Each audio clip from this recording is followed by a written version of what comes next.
The accusation landed before the coffee did. You've been stealing from this company for years. The conference room fell silent. Every eye turned toward me as a thick folder slammed across the polished oak table. Papers scattered like snow, each page carrying my signature. The room smelled of expensive perfume and fresh printer ink. Outside the glass walls, employees stopped walking. They could see the raised voices, but not hear them. Inside, they didn't need to.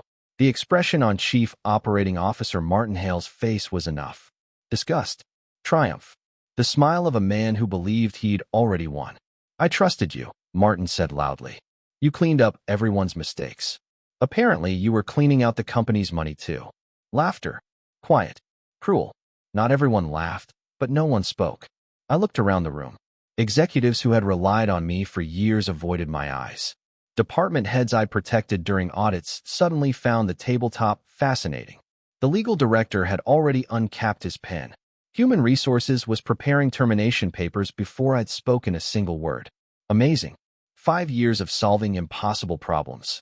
5 years of working before sunrise and leaving long after midnight. 5 years of fixing disasters that weren't mine. Reduced to 30 seconds. Martin pushed another document toward me. Confess now. His fingers tapped the forged financial statements. It'll make this easier. I picked up the first page. The signature looked almost identical. Almost. Good enough for strangers. Not for me. I placed it back down carefully. I didn't sign these. Martin laughed. You expect us to believe that? I don't expect anything. The chairman's chair at the end of the table remained empty. Mr. Warren had canceled this morning's meeting because of medical treatment. Convenient. Very convenient. Without him, Martin controlled the room. You know what's funny? Martin leaned closer. People like you always think being useful makes you important. I met his eyes. No. I think telling the truth matters. He smiled wider. The truth. He gestured toward the windows. Half the building already knows. Outside, whispers spread from desk to desk. Phones appeared. Someone was recording. A career wasn't dying. It was being performed. The HR director slid a resignation letter toward me. Sign voluntarily.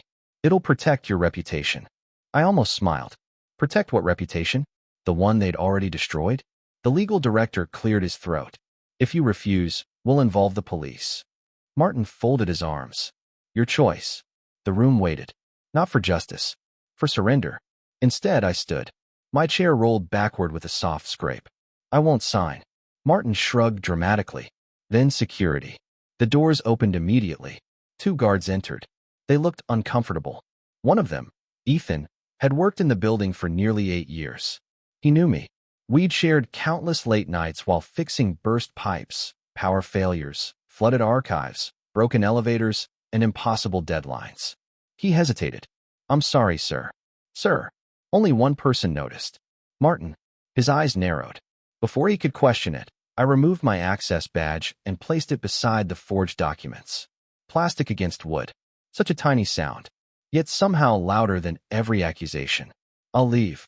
Martin laughed. Finally, as I reached the door, he spoke one last time. And don't bother coming back. I paused without turning around. I wasn't planning to. Then I walked away. No arguments.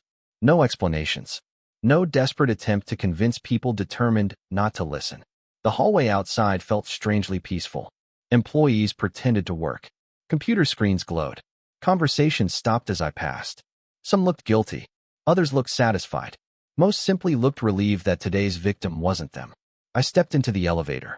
The doors closed. Silence. For the first time in years. No one needed me. Or so they believed. The underground parking garage echoed with every footstep. My old sedan waited in the corner beneath flickering lights. I unlocked the driver's door, but didn't get inside. Instead, I looked up. 42 floors. Thousands of employees. One company. One building. A building everyone believed belonged to Hale Corporate Holdings. It didn't. Not really. 5 years earlier, an aging businessman named Arthur Warren had nearly lost everything. Banks refused him. Investors abandoned him. His own relatives circled like vultures. I'd stepped in quietly. Not because I wanted recognition. Because he had once saved my father from bankruptcy decades ago. He never asked for repayment. Neither did I. So I purchased the building through a private holding company. Paid off its crushing debt. Placed ownership in a trust. allowed Arthur's company to lease it indefinitely. Only 3 people knew: Arthur, his attorney, and me. No press release, no announcement, no celebration. The company needed stability, not another billionaire chasing headlines. Arthur insisted on giving me an executive title. I refused. Eventually, we compromised. Officially, I became Director of Operational Services. Unofficially, whenever catastrophe struck, I fixed it. Field negotiations, government inspections, union disputes, cyber attacks, vendor fraud. Even Martin's biggest victories had quietly begun with my solutions. He simply never knew. Or perhaps, he never cared to know. My phone vibrated. Arthur. I stared at the screen. It stopped, then rang again. I declined both calls. Not today. Today wasn't about saving another crisis. It was about discovering who created it. I started the engine. For the first time in years, I drove away before sunset. Behind me, the headquarters reflected the evening sky. Beautiful, confident, untouchable. It had no idea its foundation had already begun to crack. The first morning I didn't enter the building, my phone rang 23 times before 8 o'clock. I ignored every call. By noon, the number had climbed past 50. Martin, finance, facilities, legal, 3 department heads, even people who hadn't spoken to me in months. I placed the phone face down on my kitchen table and poured tea into a plain ceramic cup. Steam drifted upward in slow curls.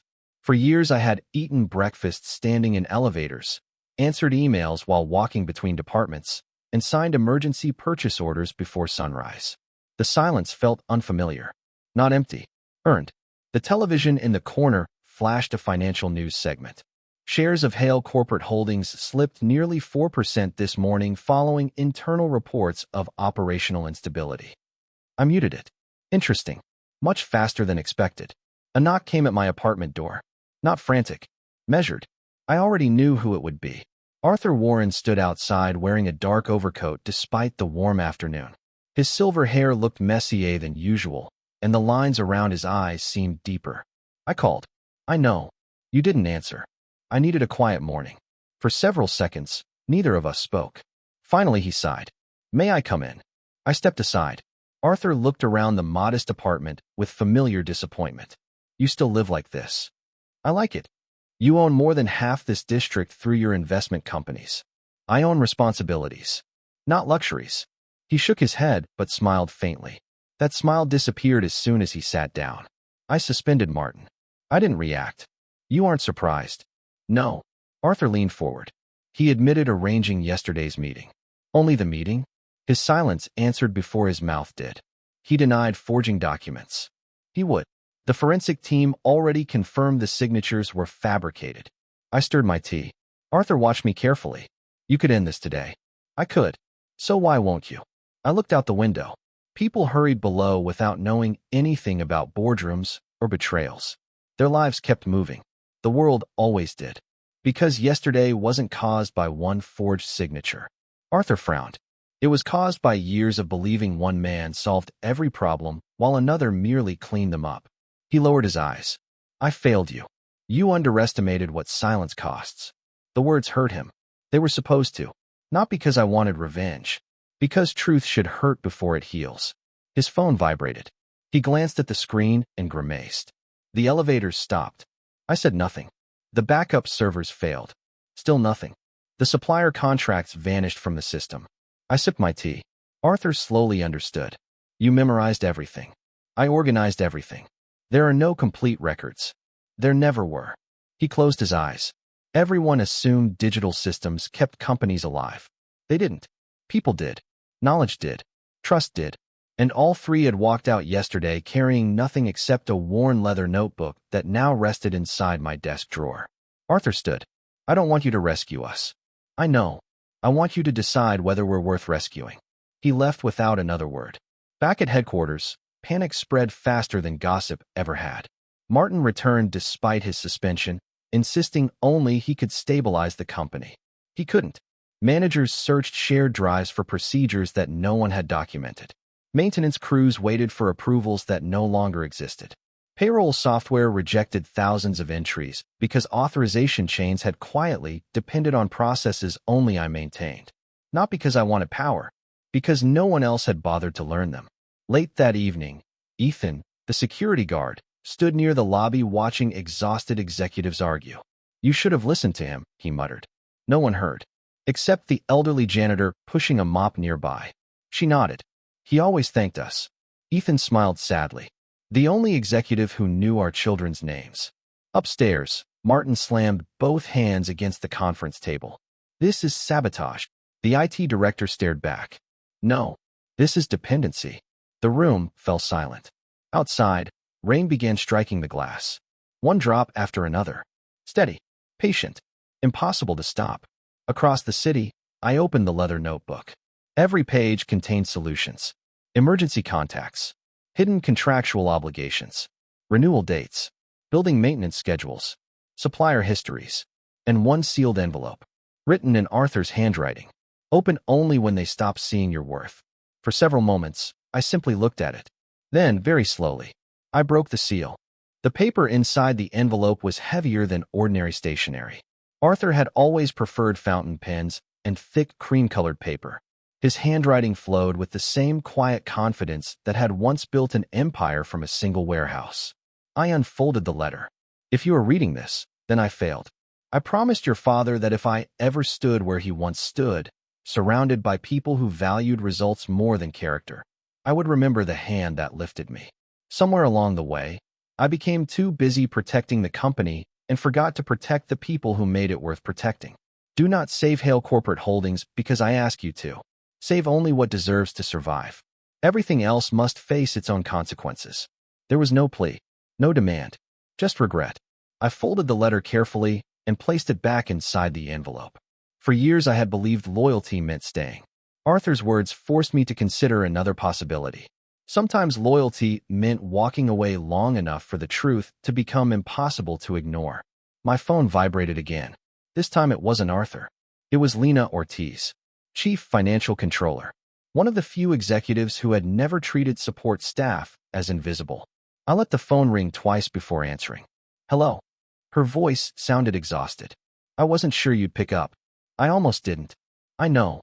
Silence lingered between us. Not awkward. Heavy. "I owe you an apology.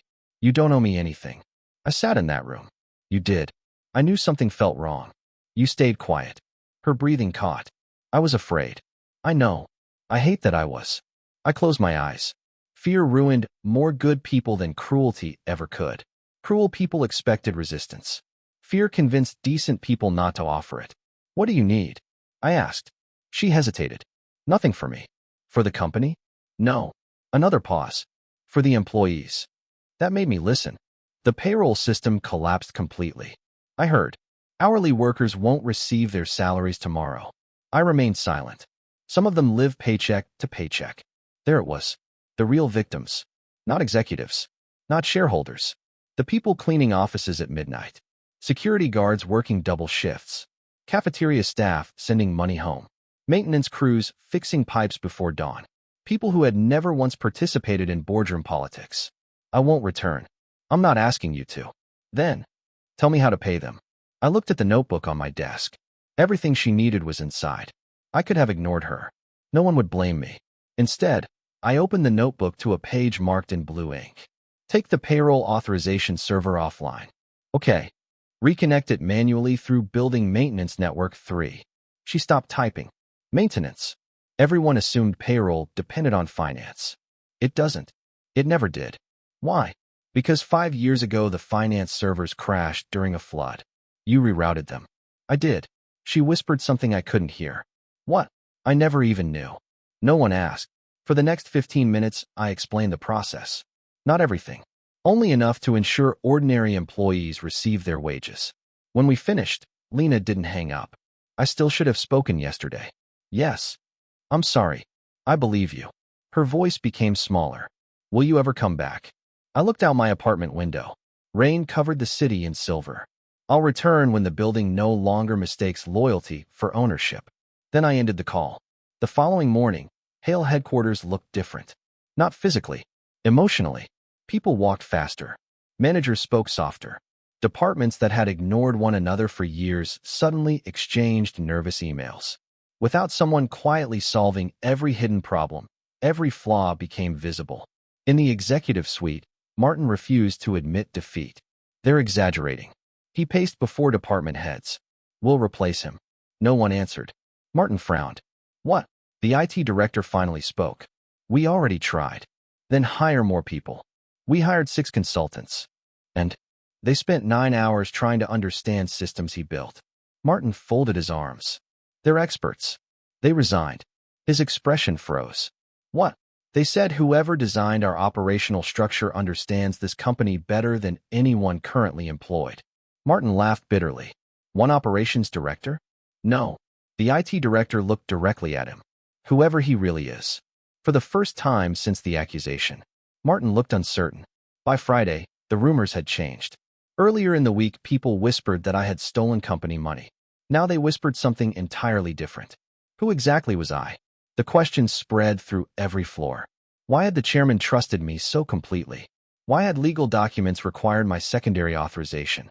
Why had contractors refused to negotiate unless I attended meetings? Why did senior security officers still refer to me as Sir after my dismissal? Speculation replaced certainty. Truth always entered through the cracks left behind by arrogance. Arthur called an emergency board meeting.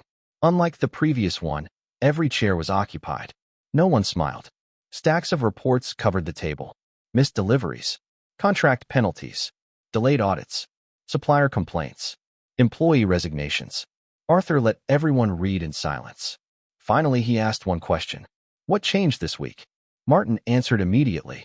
He sabotaged us. Arthur turned toward the operations vice president. What do you think? The man adjusted his glasses. I think we discovered how much work one person was actually doing. Arthur nodded slowly.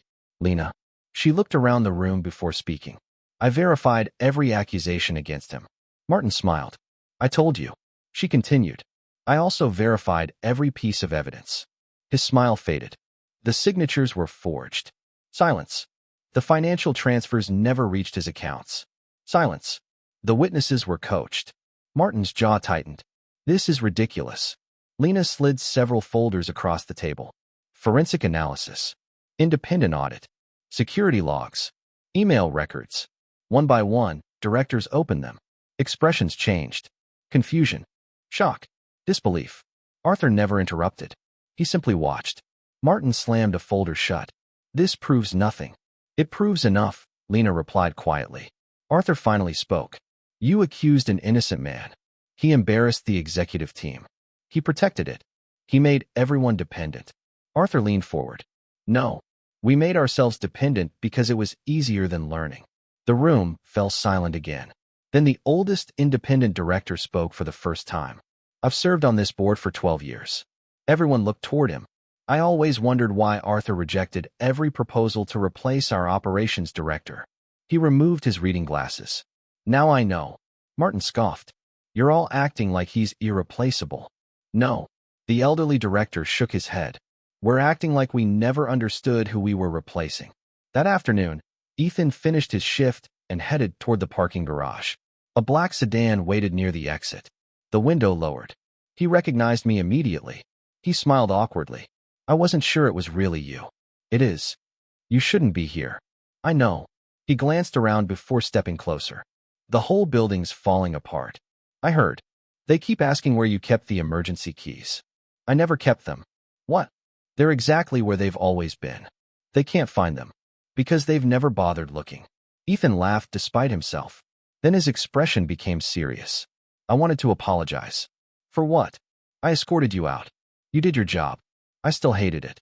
I reached into the passenger seat and handed him a small envelope. For the night maintenance staff. He frowned. What is it? Meal vouchers. They've been working overtime. His eyes widened. You still remembered. I always remembered. He stared at the envelope for several seconds before accepting it. You know? What? They keep saying you abandoned the company. I looked toward the towering headquarters. Its windows reflected the setting sun, beautiful from a distance. I didn't abandon it. What then? I stopped carrying people who refused to walk. As Ethan watched the car disappear into traffic, another black vehicle turned into the company driveway. Arthur stepped out.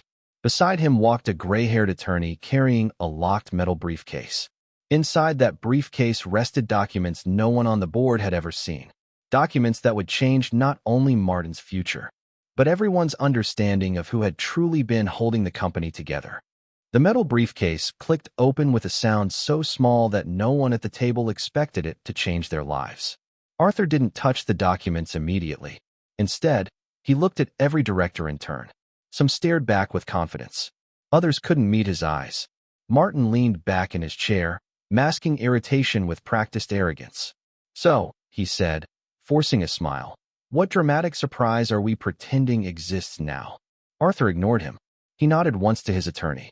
The older man removed a thick binder and placed it in the center of the table.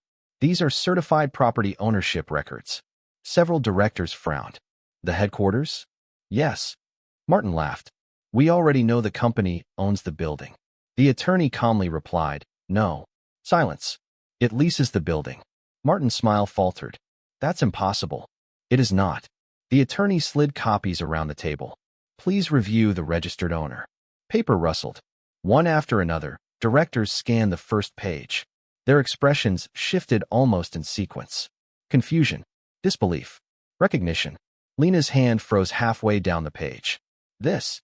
She looked at Arthur. Arthur nodded once. "It's genuine." Martin snatched a copy from the nearest director. His confidence lasted less than 3 seconds. "No." He turned another page. Then another. Lease agreements. Mortgage discharge certificates. Corporate trust records. Every signature had been notarized years earlier. Every document pointed to the same private holding company. "What is this?" Martin demanded. The attorney answered without emotion. "The legal owner of this building." Martin slammed the binder shut. "Who?" Arthur looked out the rain-streaked window before speaking. "The man you publicly humiliated." No one moved. No one even breathed loudly. Martin laughed. It sounded forced. "You're joking." Arthur didn't smile. "You accused the landlord of stealing from the tenant." The sentence settled over the room like concrete. One director quietly removed his glasses. Another rubbed both temples. Lena simply closed her eyes. She finally understood why contractors always accepted impossible deadlines after private meetings with me. Why banks approved emergency financing overnight. Why building insurance claims never became disasters. They hadn't trusted Hale Corporate Holdings. They had trusted the man quietly standing behind it. Martin stood so abruptly that his chair tipped backward. This was hidden from the board. Arthur met his glare. It was hidden from people who never needed to know. "I'm Chief Operating Officer. And yet you never once asked why every crisis disappeared before reaching shareholders." Martin pointed toward Arthur. "You let him manipulate us." "No." Arthur's voice remained calm. "I let him protect us." Across the city, I sat in a small neighborhood cafe where no one cared about stock prices or executive titles. The owner knew me simply as Daniel, a regular customer who preferred black coffee and window seats. My phone buzzed continuously.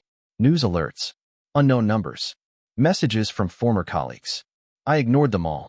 Instead, I watched a little girl struggle to build a tower from sugar packets while her grandfather pretended not to notice. The tower collapsed. She laughed. She built it again. No anger. No blame. Only patience. Strange how children understood rebuilding better than executives. Lena appeared at the cafe entrance 20 minutes later. She hesitated before walking inside. "I hoped you'd still come here." "You remembered." "I remember more than I used to." She sat across from me. Neither of us spoke immediately. Finally, she placed a company identification badge on the table. I resigned. I looked at it. "You didn't have to." "I did." "Why?" "Because I kept telling myself I was one of the good people." She smiled bitterly.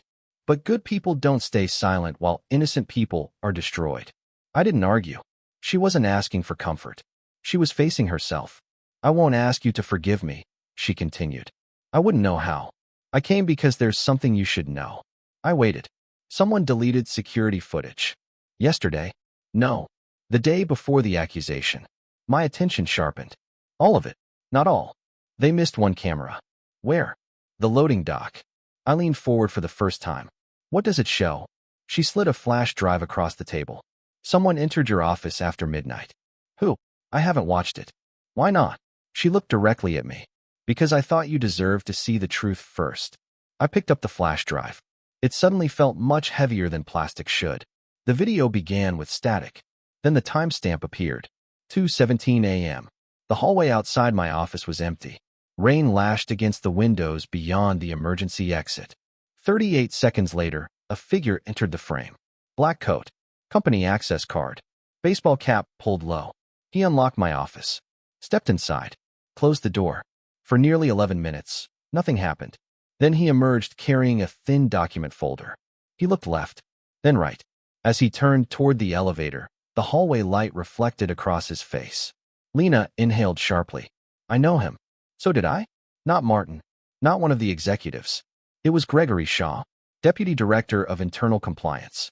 A quiet man who rarely attended board meetings.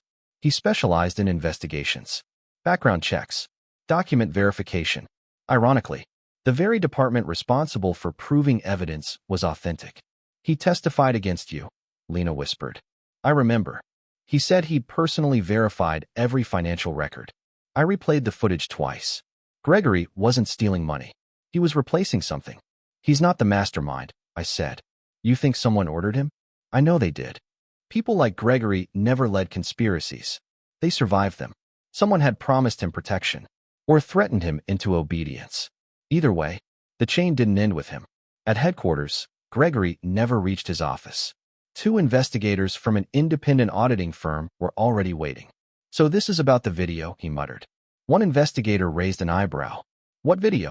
Gregory's face drained of color. The mistake came before the question. He had revealed what he feared. Within an hour, his office had been sealed. Hard drives confiscated. Personal lockers searched. By evening, investigators discovered encrypted files hidden under routine audit reports. Most contained forged signatures, edited invoices, fabricated expense approvals. But one folder carried a different title. Project Custodian. Arthur read the name twice. What does that mean? The lead investigator opened the folder. Inside were dozens of internal emails. Every one referred to me. Never by name. Always by one word. Custodian. Not because I cleaned buildings. Because I quietly maintained every system keeping the company alive. Operational. Financial. Legal. Human. One email stood out. From Martin. If custodian refuses to cooperate, remove him before the acquisition vote. Arthur's expression hardened. What acquisition? No one answered. Because no one else knew it existed. That night, Arthur came to my apartment carrying a single folder. I should have brought this years ago. I opened it. Inside lay confidential merger proposals. A multinational investment group had offered billions to acquire Hale Corporate Holdings. The offer depended on one condition: operational continuity. In other words, me. They insisted on meeting the person who actually ran the company. Arthur admitted. I refused to expose you. So Martin removed the obstacle. Arthur nodded slowly. He believed once you were gone, the sale would proceed. He never understood why they wanted the meeting. Arthur looked tired. Because he thought companies are bought for buildings. I closed the folder. They're bought for people. Arthur smiled sadly. Exactly. Outside, thunder rolled across the city. Inside the apartment, neither of us noticed. Our attention rested on a final document hidden beneath the merger agreement. It was unsigned. A draft resolution prepared months earlier. Its title read, Appointment of Chief Executive Officer. The name beneath the title wasn't Martin Hale. It wasn't Arthur Warren. It was mine. The unsigned resolution remained on the table between Arthur and me. Neither of us touched it. For several moments, the apartment was silent except for the distant hum of traffic beyond the rain-speckled windows. Finally, I looked up. You were going to retire. Arthur nodded. 6 months from now. And you intended to leave me your position. I intended to leave the company to the person already carrying it. I gave a faint, tired smile. You should have asked. I tried. You hinted. I knew you'd refuse. He wasn't wrong. Titles had never interested me. Responsibility had. Arthur leaned forward. That's why you were the only person qualified. Before I could answer, his phone vibrated. The independent investigation team. Arthur listened without interrupting. His expression hardened. When? I'll be there. He ended the call. They've arrested Gregory. For forgery? Arthur slowly shook his head. He confessed. I frowned. Already. He asked for legal protection. That wasn't surprising. People who built lies rarely stayed loyal once consequences became real. What did he admit? Arthur looked directly at me. He says Martin didn't create the plan. The room became very still. If not Martin. Arthur finished quietly. Someone above him.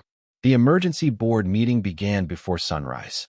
Unlike previous meetings, there were no assistants, no observers, no department heads, only directors. Arthur, the investigators. Gregory Shaw entered under legal supervision. His expensive suit had disappeared. He wore plain gray clothes. For the first time since I'd known him, he looked ordinary. Small. Afraid. Arthur didn't waste words. Tell them. Gregory stared at the polished table. I forged the signatures. Silence. I altered financial records. Another silence. I deleted security footage. Martin folded his arms. So. Gregory looked at him with hollow eyes. I destroyed an innocent man's career. Martin scoffed. You were following procedure. No. Gregory's voice cracked. I was following orders. Every director looked toward Martin. He immediately stood. This is absurd. Gregory slowly lifted his head. I wasn't talking about you. The room froze. Arthur's fingers tightened around his pen. Who? Gregory swallowed. The executive committee chairman. Confusion spread across the room. Arthur frowned. There is no executive committee chairman. There is. Gregory reached into his jacket. Investigators stiffened but allowed him to remove a folded document. It's unofficial. Arthur unfolded the page. 6 signatures. 5 directors. 1 outside investor. A private agreement. The committee had secretly planned to remove Arthur after the acquisition. Martin wasn't the leader. He was the face. Behind him stood Victor Ashcroft, the company's largest institutional investor. A man who rarely visited headquarters. A man who preferred influence over attention. A man whose investment fund controlled nearly 22% of company shares. Arthur slowly lowered the paper. I trusted him. Gregory closed his eyes. He said once Mr. Mercer disappeared, my name echoed through the room. Everything else would become easy. Across town, I sat in the same neighborhood cafe. The morning crowd filled half the tables. No one recognized the significance of today's newspaper. The business section carried a small headline. Independent investigation expands inside Hale Corporate Holdings. No names. Not yet. The owner placed fresh coffee beside me. Big news. Eventually. He laughed. I never understand those business stories. They're usually about people pretending numbers matter more than character. He smiled. I'll stick to coffee. A familiar voice interrupted us. Mind if I join you? I looked up. It was Ethan, still wearing his security uniform. He sat carefully. I shouldn't be here. Probably not. They're checking everyone's access logs. I nodded. I already gave my statement. And I told them exactly what happened. He hesitated. I also told them something else. What? That every time senior management forgot our names, you remembered them. I looked away. It wasn't difficult. It wasn't common either. He reached into his pocket and handed me a folded note. The cleaning staff asked me to give you this. I opened it. There were no elegant words. Only dozens of handwritten signatures. Janitors. Electricians. Receptionists. Security guards. Kitchen workers. Maintenance technicians. At the bottom, one sentence. Thank you for always seeing us. For the first time in days. My eyes stung. By afternoon, every major business news outlet had gathered outside Hale headquarters. Satellite vans lined the street. Cameras pointed toward the main entrance. Reporters spoke excitedly into microphones. No one yet knew the full story, but everyone sensed something enormous was unfolding. Inside, Victor Ashcroft finally arrived. Perfectly tailored suit. Silver cufflinks. Confident smile. He walked into the boardroom as though nothing had changed. Gentlemen. His gaze paused. And ladies. He noticed Gregory. Then the investigators. Then the folders stacked neatly before every director. His smile weakened. Arthur stood. Sit down, Victor. Victor remained standing. I have another meeting. Arthur slid the private agreement across the table. You'll want to cancel it. Victor's eyes scanned the first page. His expression remained controlled. Years of corporate negotiations had taught him never to panic publicly. This proves nothing. The lead investigator spoke. It proves conspiracy. Victor looked toward Martin. Martin couldn't meet his eyes. In that single moment, everyone in the room understood. Arthur spoke quietly. You planned to force the acquisition. Victor shrugged. The company needed stronger leadership. So you framed mine. Victor's confidence finally cracked. It wasn't personal. Arthur laughed. The sound held no humor. You destroyed an innocent man because it wasn't personal? Victor didn't answer. The investigators produced another document. Bank transfers, consulting payments, encrypted communications. Every path eventually led back to Victor's investment fund. Months of planning, millions of dollars. One objective: remove the only person who couldn't be controlled. Arthur slowly stood. I've spent 40 years building this company. He looked around the room. I nearly lost it because I forgot one simple truth. The directors listened without moving. A company isn't protected by the people with the loudest voices. He turned toward the glass wall overlooking 42 floors of employees. It's protected by the people quietly carrying everyone else. At that moment, the boardroom doors opened. Not dramatically. Simply, I walked inside. No expensive suit. No entourage. Just the same calm expression I'd worn the day security escorted me out. Every conversation stopped. Martin stared as though he'd seen a ghost. Victor's confidence vanished completely. Arthur didn't introduce me. He didn't need to. Everyone already knew. I walked to the end of the table and placed a single folder before Arthur. The original operational records. Arthur nodded gratefully. I looked around the room. I didn't come back to reclaim anything. My voice remained steady. I came because the people downstairs deserve a company built on truth. No one interrupted. I continued. Whether I stay or leave, that decision will never again belong to fear. Victor lowered his eyes. Martin remained frozen. Neither man had been defeated by revenge. They had been defeated by the weight of their own decisions. Outside, camera flashes lit the building entrance. Inside, the truth had already done something brighter.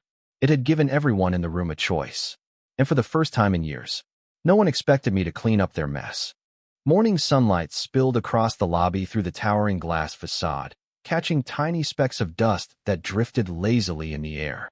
For years, I had crossed this floor before dawn when it was empty. Now hundreds of employees stood silently on both sides of the entrance. No announcement had been made. No one had organized them. They had simply come. As I stepped through the revolving door, conversation stopped. A young receptionist I barely recognized straightened nervously. "Good morning, sir." I smiled. "Good morning." She looked relieved that I answered as though nothing extraordinary had happened. Because to me, nothing had. Respect wasn't created by titles. It was revealed by character. The security desk came into view. Ethan stood there in a freshly pressed uniform. Instead of saluting, he extended his hand. "Welcome back." I shook it. "I'm only visiting." He grinned. "We'll see." Further inside, members of the maintenance team paused their work. The elderly janitor who always sang quietly while mopping the lobby approached carrying a small paper bag. "I made these." She held out homemade sesame biscuits. "You skipped breakfast too often." I laughed softly. "You noticed." Mothers always notice. For a moment, neither of us spoke. Then she gently patted my arm. This building felt empty without kindness. I accepted the biscuits with both hands. "Thank you." The board meeting began an hour later. Every director was present. 2 chairs remained empty. Martin Hale, Victor Ashcroft. Both had submitted resignations overnight. Neither had been accepted. There were still legal proceedings to complete. Arthur stood before today's agenda. He looked toward me. "There is something I need to say." The room became completely still. For years I believed leadership meant carrying every burden myself. He smiled faintly. I was wrong. His eyes met mine. I had already found someone stronger. Several directors lowered their heads. Not in shame. In respect. Arthur continued. "I formally nominate Daniel Mercer as Chief Executive Officer." Silence. Then, "I decline." Several directors blinked. Arthur frowned. "You haven't even heard." "I've heard enough." One director leaned forward. "Why?" "Because this company doesn't need another person everyone depends on." I stood slowly. It needs a system that never again allows one person's silence to become everyone else's convenience. Lena watched me carefully. "What are you proposing?" I walked toward the whiteboard. For the next 40 minutes, I wrote.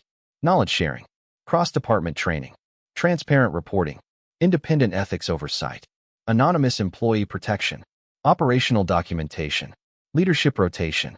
Every hidden weakness the past week had exposed became a written solution. When I finally stepped away, the boardroom remained silent. Not because they disagreed, because they understood. Arthur smiled. "So, you'll help us rebuild?" "I'll help you build something that doesn't need saving." By afternoon, Every department manager attended the first company-wide operational workshop. Not executives. Everyone. Receptionists sat beside directors. Maintenance supervisors beside accountants. IT specialists beside security officers. There were no reserved seats. No executive dining area. No invisible hierarchy. Only people learning how the company actually functioned. Halfway through the session, a nervous young analyst raised his hand. "I have a question." "Go ahead. Why are you teaching us everything?" The room turned toward me. I answered honestly. "Because knowledge isn't power." He looked confused. "What is it then?" "It's responsibility." I glanced around the room. If only one person understands how something works. The company has already failed. Dozens of people quietly began taking notes. Not because they were ordered to, because they finally understood what had nearly destroyed them. Weeks passed. For the first time in years, Hale corporate holdings became quieter. Not because fewer people worked, because fewer people panicked. Problems still appeared. Machines still failed. Suppliers still made mistakes. But no one waited for one mysterious person to solve everything. Teams solved problems together. Knowledge moved instead of hiding. Trust returned one conversation at a time. Arthur officially retired on a cool autumn afternoon. There was no extravagant celebration. Just employees gathered in the central atrium. He stood before them wearing the same modest navy suit he had worn for years. "I spent decades trying to build a successful company." He smiled toward the crowd. "It turns out, the greatest achievement wasn't the buildings." His gaze found me. It was finding people who reminded me what success was actually for. The applause lasted several minutes. When it finally faded, Arthur stepped down from the stage and quietly handed me a small wooden box. "My retirement gift?" He chuckled. "My apology." Later that evening, I opened it alone in my office. Inside rested an old brass key. Attached was a handwritten note. "The first key to our original warehouse. Your father returned it to me after saving my business. Now it belongs to you." For a long time, I simply held it. Some debts could never truly be repaid. Only continued. A month later, I visited my father's grave. The cemetery overlooked a quiet river lined with maple trees turning shades of gold and crimson. I placed the brass key beside the flowers for a moment before slipping it back into my pocket. I finally understand. The wind carried fallen leaves across the stone pathway. You never wanted recognition. You only wanted people to stand on their own. I smiled. I think I learned that a little late. Behind me, footsteps approached. It was Lena. She carried no work files. No laptop. Only 2 cups of coffee. "I guessed you'd be here." "You guessed correctly." She handed me 1 cup. "I accepted another job." I nodded. "I heard. A nonprofit. They're lucky." She smiled. "I'm the lucky one." We stood quietly for several minutes. Eventually she asked, "Do you regret leaving your old role?" I looked toward the river. No. Even after everything, I didn't lose a company. I turned toward the city skyline visible in the distance. I found myself. Lena smiled. I think the company found itself too. As the afternoon sun settled lower across the water, I realized something unexpected. The anger was gone. Not buried. Not ignored. Simply finished. Because the people who had tried to destroy me had already lost far more than I ever wished to take from them. And the people worth protecting no longer needed one silent man carrying them alone. Winter arrived quietly. The first snow dusted the sidewalks outside Hale Corporate Holdings just before sunrise, softening the sharp edges of the city. I stood across the street with a paper cup of coffee, watching employees hurry inside with scarves wrapped around their necks. No one noticed me. I preferred it that way. 6 months ago, I couldn't leave the building without someone demanding a decision. Today, the company opened on time without a single phone call. Without me. Exactly as it should. My phone buzzed. "Arthur, you've been standing out there for 15 minutes. I looked up. His office lights were on. He waved from the top floor. I smiled and walked inside. The lobby felt different. Not because of renovations. Because of the people. The receptionist laughed with the security guards. Department heads greeted maintenance workers by name. An accountant stopped to help the elderly janitor carry supplies without being asked. Small moments. Invisible to investors. Priceless to a company. As I passed the employee notice board, a framed statement caught my attention. Leadership is not measured by how many people depend on you. It is measured by how many people no longer have to. There was no signature. There didn't need to be. Arthur found me reading it. I stole that line. You asked permission? I knew you'd say no. We both laughed. It felt surprisingly natural. His office looked almost empty. Family photographs had disappeared. Awards had been boxed. The shelves that once held decades of reports now displayed only a single bonsai tree. Arthur poured tea. I officially handed over the last legal documents yesterday. I heard. They wanted you to attend. I didn't need to. He handed me a folder. The final investigation. Inside were court rulings. Victor Ashcroft had been permanently barred from serving as a corporate director. His investment firm had paid enormous civil penalties. Several executives involved in the conspiracy had accepted plea agreements after cooperating with investigators. Gregory Shaw had received a reduced sentence for assisting the investigation and helping recover millions in fraudulent transactions. Martin Hale's file came last. I paused. Arthur watched quietly. Martin had refused every opportunity to shift blame. He admitted his actions, accepted responsibility, lost everything: career, reputation, professional licenses. The final page contained one handwritten request: permission to deliver a personal letter. I looked up. You answered? No. You should decide. For several minutes, I stared at the page. The man who had publicly destroyed my name now wanted the chance to explain himself. Months earlier, I would have refused without hesitation. Today, I wasn't sure. I'll meet him. Arthur studied my face. Are you certain? I'm not meeting him for his sake. For yours? I nodded. Some conversations weren't about forgiveness. They were about ending echoes.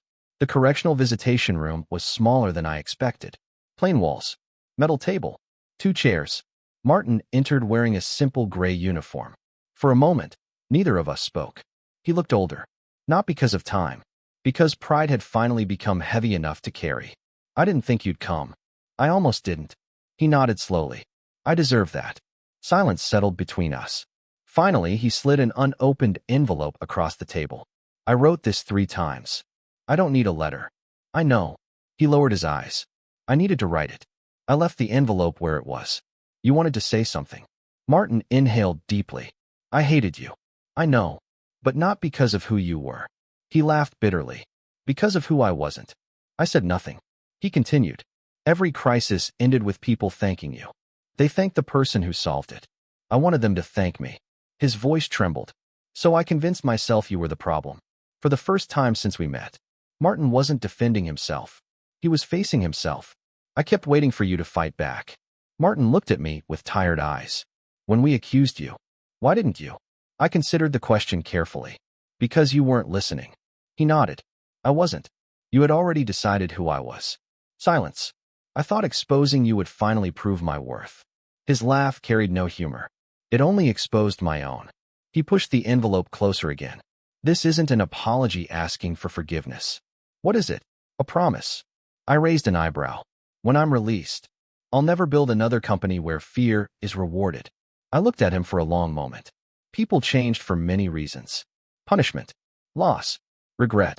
Whether Martin truly had. Only time would answer. I stood. He remained seated. I don't forgive what you did. He nodded once. I know, but I won't carry it anymore. For the first time, tears filled his eyes. Not because I had forgiven him. Because I had finally stopped allowing him to define my life. I walked away. Neither of us looked back. Spring returned to the city. The trees lining the boulevard outside headquarters filled with new leaves. Inside the building, something else had grown.